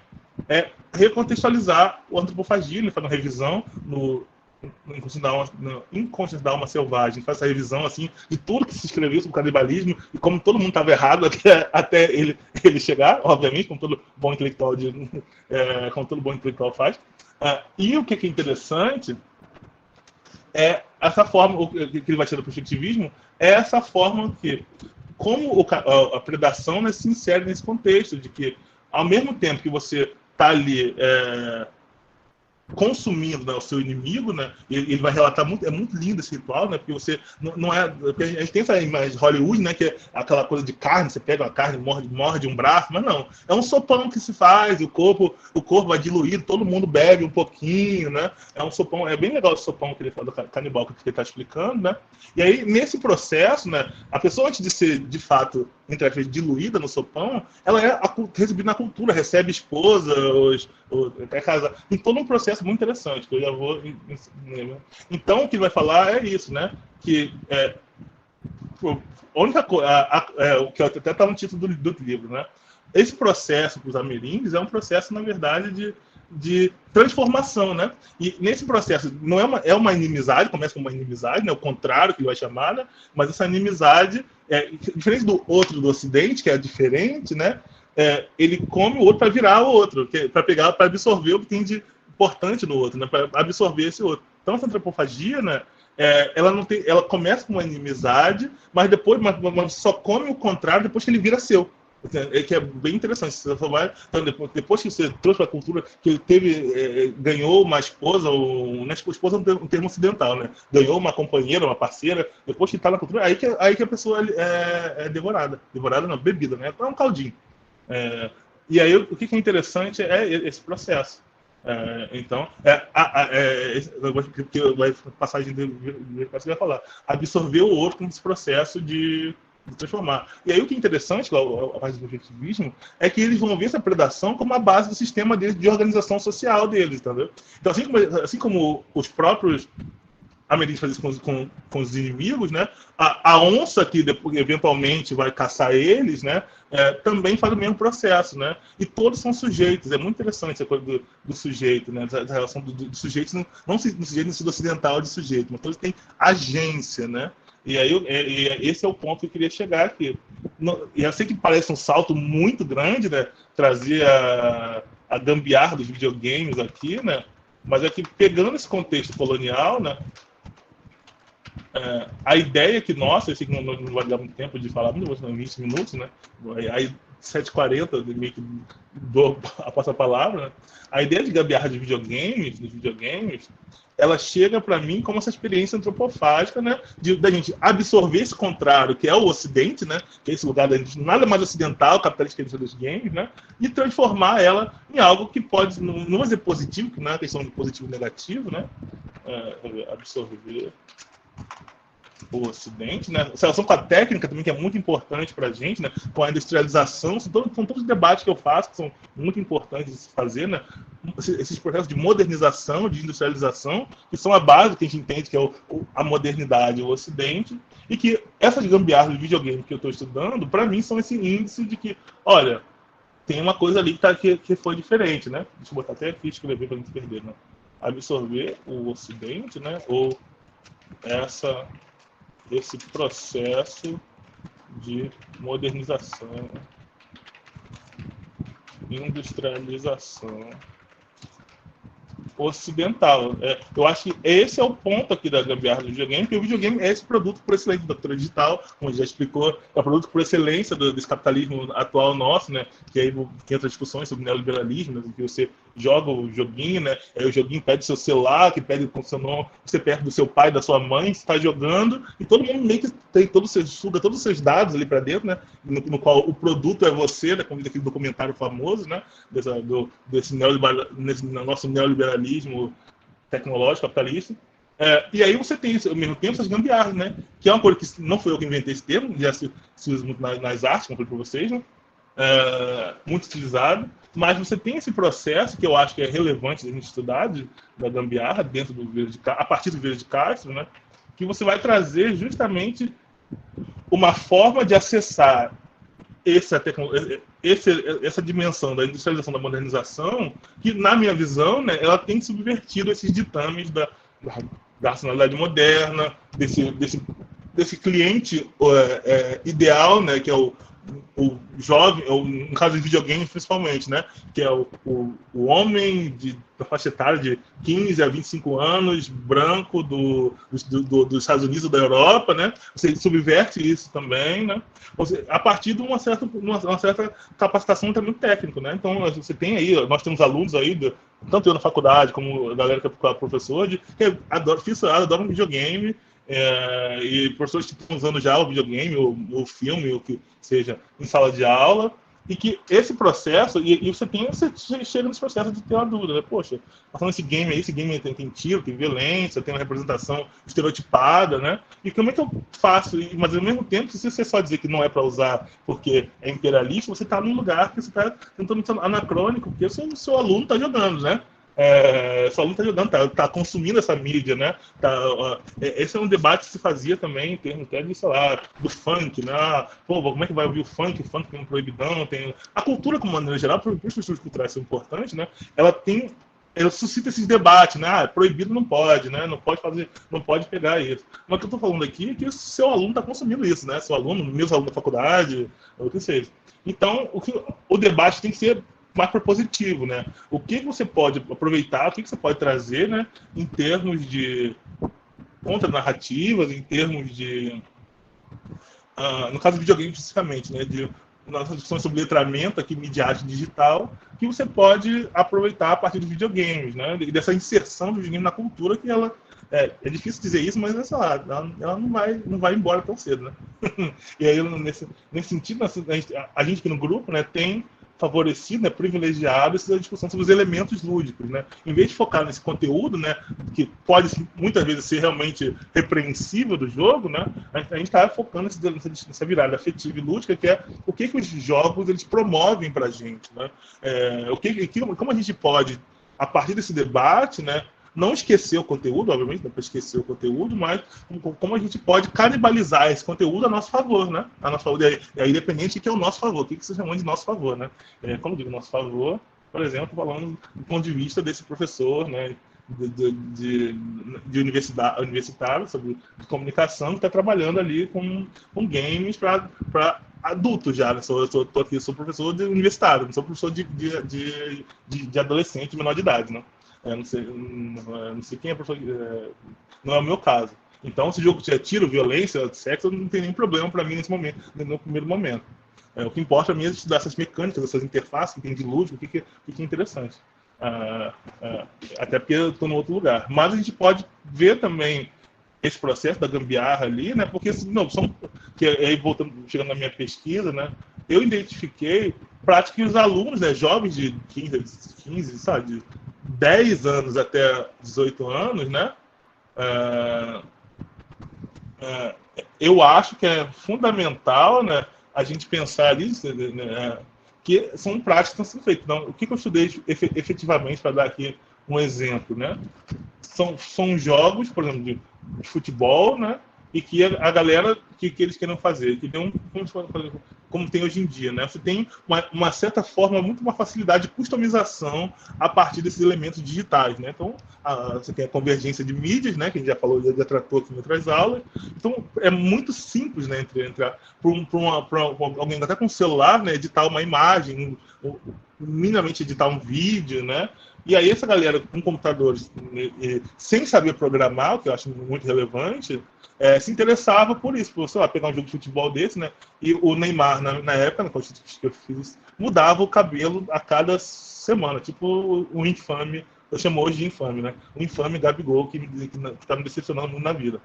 Então, a galera do videogame, como a empresa oficial não ia mudar o cabelo do Neymar a cada semana, a galera que era fã dava um jeito ali de mexer, usando até o jogo para botar o cabelo do Neymar a cada semana. Nem que tivesse que inserir ali,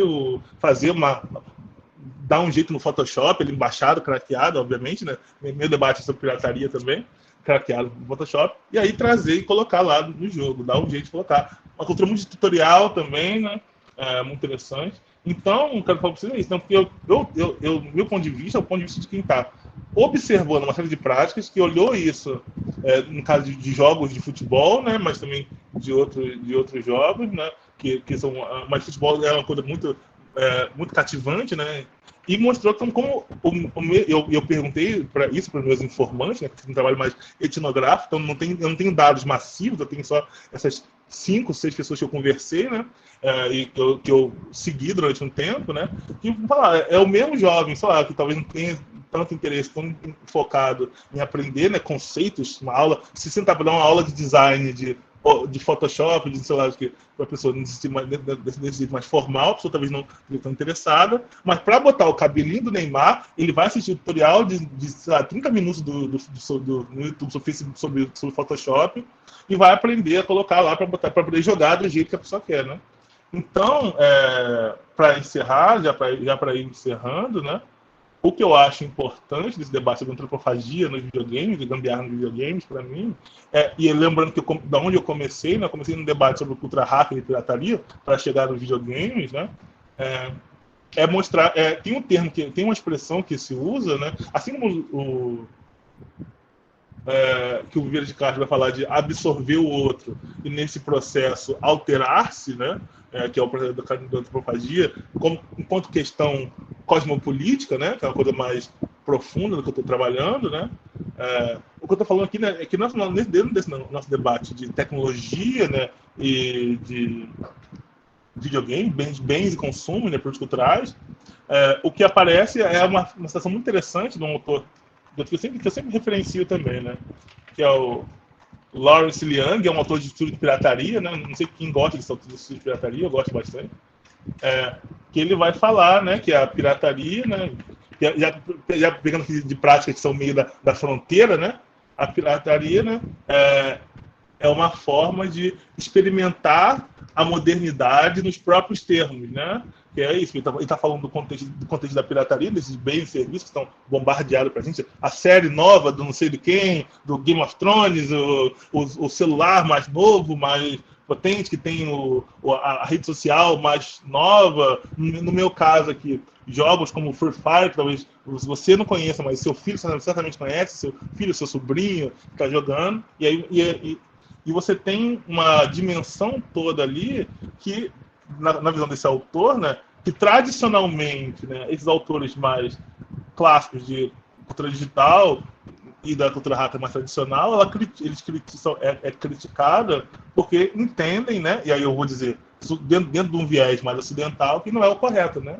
O correto não é você piratear o Windows, né? O correto é você aprender a utilizar, talvez, software livre, com o tempo, obviamente, né? Mas o problema é que é isso, né? O que o Lawrence vai dizer, né, que a pirataria é essa forma de experimentar a modernidade, né? Eu estou meio parafraseando aqui do inglês, gente. Se eu estiver errado, não.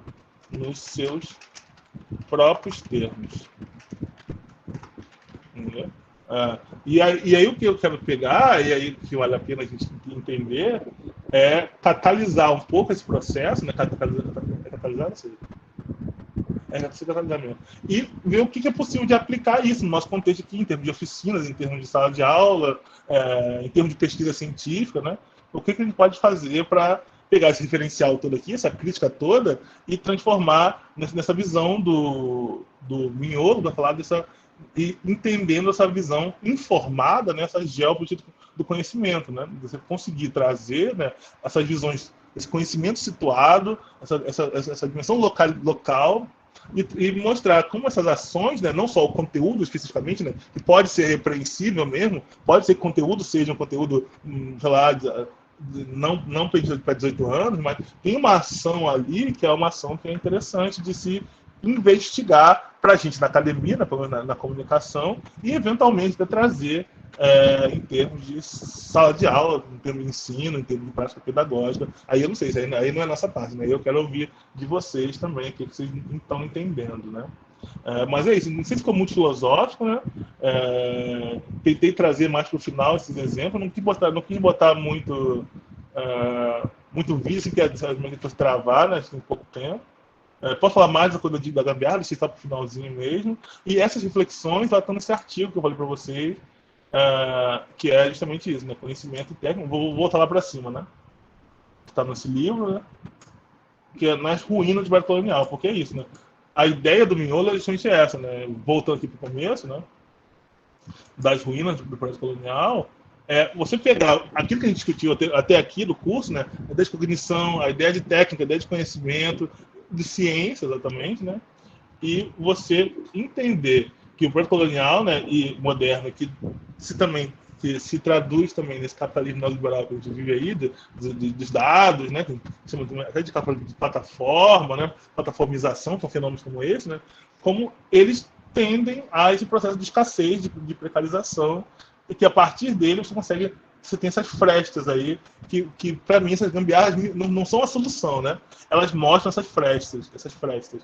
E aí, eventualmente, o que a gente faz com elas é o que cabe para a gente ver, né? Em termos de ativismo, em termos de posição pedagógica, e por aí vai. Eu acho que era isso, gente. No mais rápido que eu consegui fazer foi isso, mantendo o tempo. Eu não sei se eu vi que tem até pergunta já,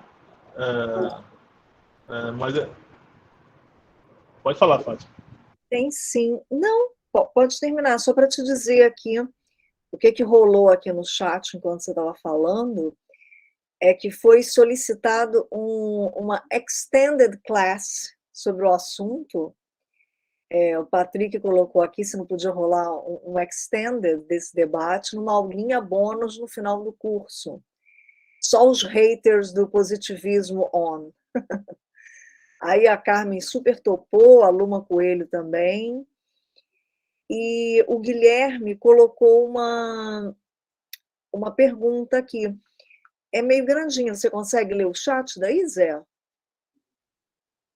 Hoje eu tenho chat, hoje eu consigo. Eu não estou só com o celular, não. Eu estou com o notebook aqui do lado. Ele só é lento, mas ele está aqui. Mas deixa eu ver. Então, essa pergunta é bem legal do Guilherme, que traz questões que eu acho interessantes mesmo. Não sei quem está vendo aqui o chat, eu vou ler só porque nem todo mundo está acompanhando o chat, igual eu nos outros dias estou com o celular, né?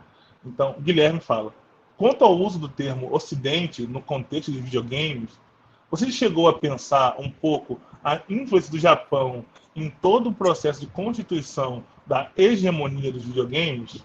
Boa pergunta. Pergunto porque aí chega uma demanda também de problematização do conceito de Ocidente, passando pelo estigma de industrialização do Oriente, né? A construção do Japão pós-guerra, influência Taiwan sobre a China, etc. Sei que tem um caminho pelo termo Shenzhen, gambiarra chinesa. Mas será que está dentro do problema? Então, eu falei mais do nosso contexto, que está aqui no nosso contexto, né? Eu vou pular um pouco nesse começo, vou falar do final, né? Do Shenzhen, né? Primeiro. Então, o que acontece é o seguinte, né?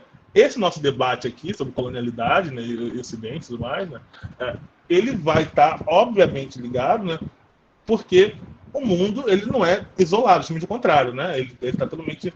essa experiência, por exemplo, colonial, né, que aconteceu nas Américas, no continente africano e no continente asiático, né, ela tem uma outra roupagem no século XIX, no século XX, né, com o imperialismo, que é uma outra questão também, que você botou ali no contexto muito, muito interessante. E aí, pós-guerra, obviamente, Então, mas o que eu quero falar aqui, né, nessa discussão sobre fronteiras, que é um debate muito, muito relevante, né, dentro dessas discussões pós-coloniais e tal, é que, por ação histórica, né, desses eventos, desses movimentos, né, de colonização, né, que eu falei, os europeus colonizaram não só a América, colonizaram também a Ásia, né, tem parte da China que se fala português, né?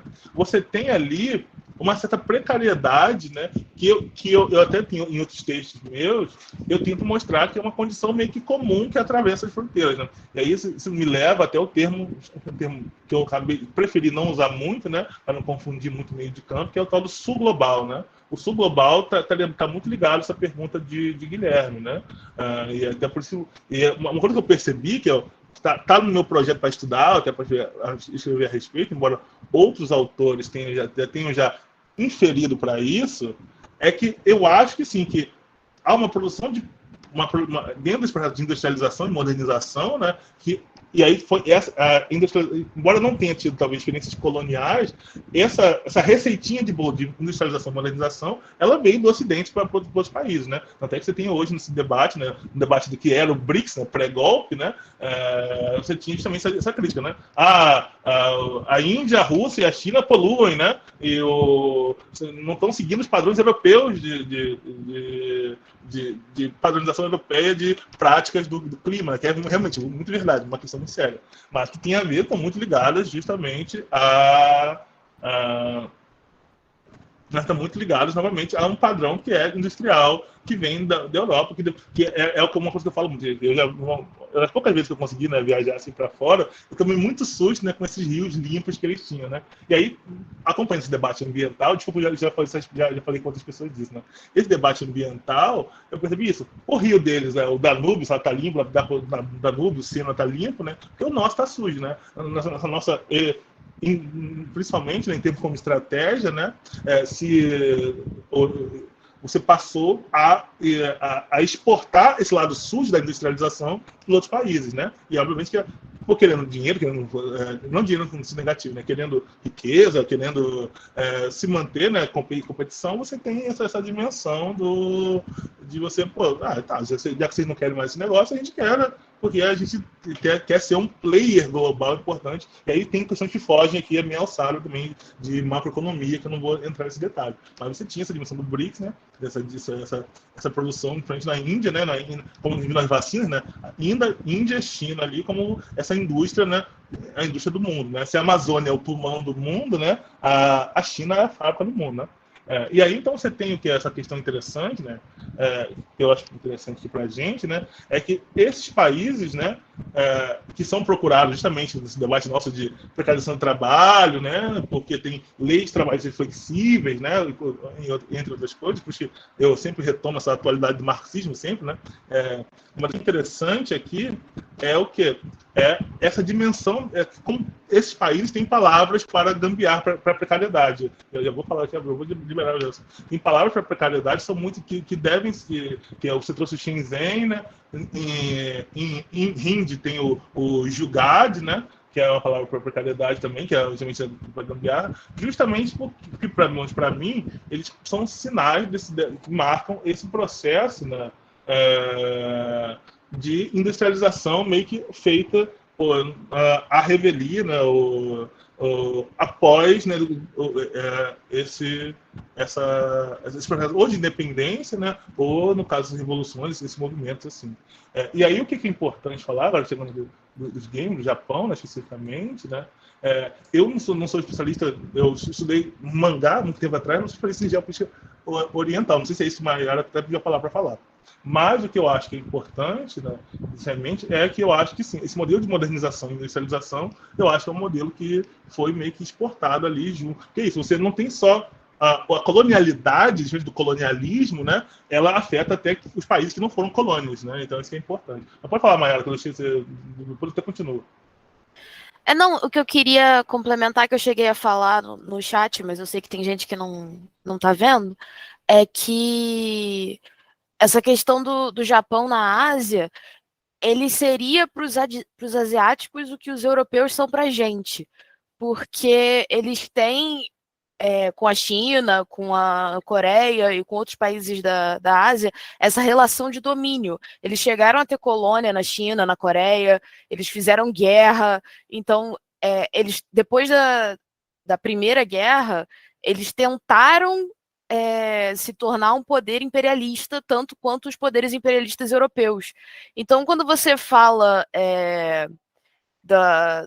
quando você coloca o Japão nessa posição de Ocidente, entre aspas, porque não é exatamente isso que quando o Messias falou do Sul global, deixa isso mais claro, porque o Japão faz parte do Norte global, essa questão. O Japão é para a Ásia o que a Europa é para a gente. A Europa também tem essa relação de poder com o Japão, também tem essa relação de poder com a Ásia, mas para eles, o Japão, por ser mais próximo, tem essa relação de domínio, de poder ali, que até hoje tem essa questão que eles têm preconceito contra coreanos, a galera da Coreia luta até hoje para o Japão assumir crimes de guerra que eles cometeram, acho que na Segunda Guerra Mundial, umas coisas assim que essa relação de poder e essa questão da hegemonia japonesa nos jogos eles fazem parte do norte global. Então, quando a gente fala dessa questão de decolonialidade e de antropofagia desses conceitos, o Japão, por mais que faça parte do Oriente, ainda faz parte do norte global. Então, a posição do Japão é uma posição complexa. Realmente, complexo é a palavra. Deixa eu ver. Tem a Paola aqui que perguntou exemplos, né? Aplicação, né? Aplicação em termos escolares, eu não sei se eu tenho. Eu tenho as aplicações dos jogos, né? Gambiarra nos jogos, né? Aí eu vou mostrar aqui rapidinho, dá tempo, né? Esse foi um dos exemplos que eu trabalhei aqui na minha pesquisa, que é uma pesquisa mais do cunho mais etnográfico, né? Que é o Bomba Pet. Bomba Pet é isso, é um jogo feito por fãs, por assim dizer, né? Fãs com algum domínio também, o interesse, né, em informática e computação, né? Mas fãs, assim, é possível fazer sem saber programar, mas o primeiro o cara disse que o cara... E aí, o que acontecia, né? A ideia é chegar nesse momento aí. Eu só não sei ainda. Quem dá a oficina disso é Guilherme, não é mais do que eu, na verdade. Porque o Guilherme é mais hands-on do que eu. Mas voltando aqui. Então, para dar esse exemplo, né, desse jogo aqui, que é talvez um jogo com conteúdo menos problemático, né, futebol, né, você tem certas como eu posso dizer, certas limitações, né, mercadológicas, de interesse, etc., que na questão dos jogos, por exemplo, na época que eu estudei, né, 2015, 2016, 2017, né, você tinha, quem acompanha jogos de videogame e futebol, né, não tinha um time brasileiro, não tem até hoje também, por exemplo, Série C e Série D, né, que é o futebol, né, quem acompanha futebol, né, que é a terceira, quarta divisão, tem até Série B, hoje em dia no jogo oficial já tem, já. Se você quiser, você pode jogar. Série C, Série B. Então, o que acontecia é isso, né, você queria jogar com o seu Mirassol. Você queria jogar com o Mirassol no videogame. Por quê? Por que tem que jogar só com os times grandes, que é Flamengo, né, São Paulo, Atlético Mineiro, times grandes, né? Eu quero jogar com o time da Série B, da Série C, o Fluminense, assim, por acaso. Então, um Mirassol, né? Um 15 Piracicaba. Então, aí, o nosso querido Imperatriz aqui, né? Com certeza tem Imperatriz. Eu vou até ver se eu acho aqui, o Imperatriz no videogame. E aí, uma oficina possível seria isso, né? Como colocar o Imperatriz no videogame. Eu consigo pensar nesse sentido. No videogame de futebol, para jogar. E aí, o que acontecia é isso, né? Esses jogadores, meio que por ser fãs de jogo, contra futebol, eles não só colocavam o time nacional, os times, né, que eles gostam, né, e da primeira divisão, que é uma coisa possível, que hoje em dia é disponível para comprar, mas da Série B, da Série C, times que não existem, baseado no próprio dele. E principalmente resgatavam jogos, né? Isso aqui é uma estética do PlayStation 2, né? O PlayStation 2 ele oficialmente não existe mais, ele foi descontinuado pela Sony, né? Você até pode estar rodando aqui. Esse gráfico assim mais pixelado, né, PlayStation 2, você tem aqui uma recuperação ali a partir dos fãs, né, ou do próprio console, que foi descontinuado, né, que não dá dinheiro mais, né, tá no PlayStation 5 hoje em dia, né, ou do próprio console e até do jogo, né, não é lançado o jogo atualizado para esse atualmente, né, com o time atual. Então, se você comprasse, se fosse agora, se quisesse comprar oficialmente, nós americanos, um jogo de futebol para PlayStation 2, né, que seria um jogo antigo, lançado há pelo menos 10 anos atrás, teria o Kaká jogando, você sabe que o Kaká se apresentou muito, teria o Kaká jogando futebol, por exemplo. O jogo oficial. Essa galera do fã tá fazendo São Paulo atual, com Caleri aqui, tá vendo? E você pode jogar isso. Você tá subvertendo certo. E isso que eu acho interessante é isso, né? Subvertendo certos parâmetros que são da famosa. Uma coisa que eu falo bastante é o tal da obsolescência programada, sem coisa de criatividade, ali tem questões muito interessantes, que é, entre aspas, só para jogar videogame, mas que você tem ali toda uma dimensão interessante de você se apropriar, uma apropriação, né, que é um termo muito famoso também nas ciências sociais. Não usei muito esse termo de propósito, para não confundir muito aqui nosso campo. Então, falei mais antropofagia do que apropriação. Se puder usar em termos assim, civis, dá para usar uma ideia de apropriação, sabe? O que eu quero falar aqui com vocês é isso, né? Como se apropriar dos videogames em diferentes contextos, né? E aí é isso que me interessa aqui no nosso trabalho. Não só no contexto educativo, científico, mas no contexto de entretenimento, de jogo, de diversão. Pode falar, Fátima. Eu falei demais? Não, de forma alguma, assim, quer dizer, acho que não ajuda e nem responde a questão do videogame. Mas, Paola, assim, algumas das experiências que a gente comentou aqui nas aulas anteriores, por exemplo, a da Escola Madrid, a gente usou gambiarra o tempo inteiro. Só que a gente estava trabalhando com RPG, que é um jogo mais físico, né? Digamos assim. Mas a gente, assim, por exemplo, para fazer aquele sistema digestivo, a gente usou bambolê, bolinha de gás, aqueles cones, né? Tipo de trânsito. A gente usou o que a gente tinha para montar uma oficina, né? Então não é exatamente um videogame, até porque várias escolas não vão ter essa tecnologia, né? Mas assim, só para dar uma ideia de como que essa ideia da gambiarra, né, de trabalhar com a escassez, está sempre no nosso radar, né? Acho que é só isso. E tem mais perguntas ali no chat, acho que o Zé já está vendo, né? Que ele já está respondendo aqui, até a da Carmen, né? Cadê as referências? Adiantei, Carmen, tem essa referência aqui. É um artigo que eu nem usei bastante, só referenciei en passant, que não é um artigo que eu uso direto, mas o que eu acho importante entender, dentro desse contexto colonial também, eu usei muito, trouxe mais para a raça, mas tem questões de gênero e sexualidade estão muito em voga desse contexto colonial também, né? E aí, o que a dona Harold faz é isso, ela traz conhecimento, tecnologia e ciência no contexto do contexto feminista, por exemplo, né? Então, esse artigo dela dos anos 80, 88, né? Tem a minha idade, eu nasci em 88.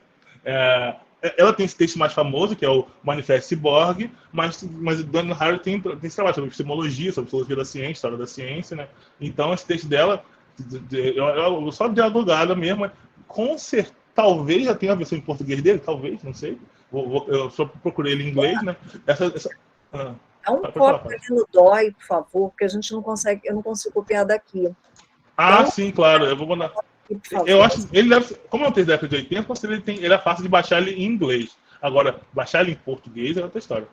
Mas a questão é que tem outros textos que vão pegar gênero, sexualidade e trazer ele com uma questão de conhecimento, né? Inclusive, está muito em voga numa corrente que meio que começou com a dona Harold com esses textos, mas que hoje tem um nome muito bonito de neomaterialismo, que eu gosto bastante, né? Tem a Karen Barad, tem a Rose Braidot, né? O neomaterialismo é bem interessante. Eu recomendo vocês lerem também esses textos de neomaterialismo, que não são decoloniais nem pós-coloniais, mas tem essa pegada, né, localizada. Eu sabia que a tradução era localizada. Eu acho que situado é um falso cognato. A gente usa isso, né, cognição situada, mas eu acho que é um falso cognato, situado. O localizado é muito melhor, é muito mais português mesmo do que situado. Mas enfim, ótimo. Quem pegou aqui foi Renata, né? Então, essa ideia do local, da localidade, né, de trazer, né, os conceitos, é muito importante mesmo, né? E, novamente, você tem autores que fazem isso, né? Não quer dizer, de novo, muito importante. Não estou dizendo que Donna Harold é decolonial, gente. Não estou falando isso. Estou falando que tem o mesmo problema estão tentando resolver o mesmo problema da modernidade, esses lugares pré-estabelecidos e neutros, né? E aí você pode, a galera de gênero de TV feminista faz isso muito bem, fez isso desde o Manifesto Ciborgue até esse aqui também, sobre localizado. Ótimo que você achar em português. Eu vou até usar na minha aula esse texto em português, não lembrei de procurar. Muito obrigado, Renata. Muito bom, Renata Correia. Deixa eu ver aqui o que mais. E aí, o do miolo também é a mesma coisa. Esse tem em português, que eu procurei para minha aula agora. Só botar miolo e geopolítica do conhecimento, você vai ter alguns textos sobre esse mesmo tema, que foram traduzidos em revista também, que é a política. Esse aqui é o que eu estou usando como referência, eu vou mostrar para vocês. Eu vou botar aqui também o link, né? Geopolítica do conhecimento e a diferença colonial. Ótimo, aqui tá muitas referências boas. Não sei se possível, né? Se Renata e Tawana estão acompanhando aqui esse chat, eu mando o chat para elas, para mandar esses links todos para vocês, né? Porque depois o chat se perde, né? Depois de mandar o chat eu recebo também. Zé, a gente está gravando. Legal. Legal. Então, você pode mandar depois os textos. Eu como texto da matéria, eu dei só o artigo que eu mesmo escrevi, né? Mas é legal pegar esse aqui mesmo. Sim, verdade. Lamech, é seu nome? Lamech mesmo ou só o seu nome?